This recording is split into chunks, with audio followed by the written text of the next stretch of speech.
ફેરાગોન્ડાએ કહ્યું કે cloud tower પહોંચી શકાય એવું છે. હા, તો આપણે પહોંચી તો ગયા છીએ જ્યાં એ હોવું જોઈએ. મારા મત મુજબ એનો અર્થ એ છે કે ક્લાઉડ ટાવરનું હજી પણ ક્યાંક અસ્તિત્વ છે, બસ ખાલી કોઈને પણ ખબર નથી કે એ ક્યાં છે. આપણે એને શોધવા પર ધ્યાન આપવું જોઈએ કે કાસલ ગાયબ થઈને ગયો ક્યાં.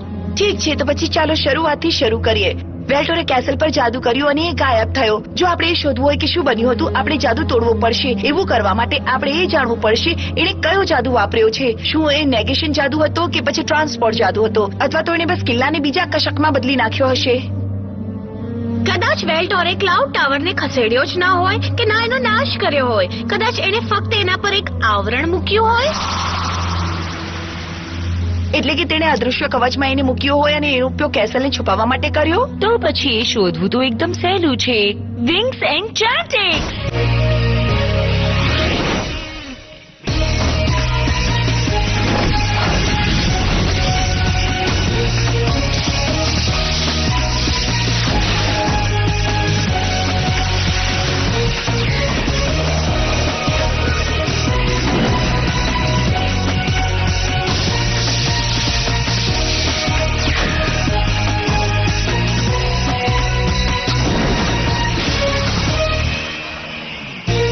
દોસ્તો, શું કહો છો આપણે આપણી એન્ચેન્ટિક્સ પાવરમાં વોટર સ્ટાર્સની ઉર્જા ઉમેરીએ તો શું થશે?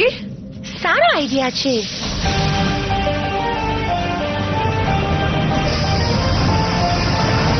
ઠીક છે વિંગ્સ, તૈયાર છો ને?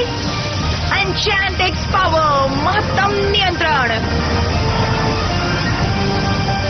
વોટર સ્ટાર્સ ઉર્જા.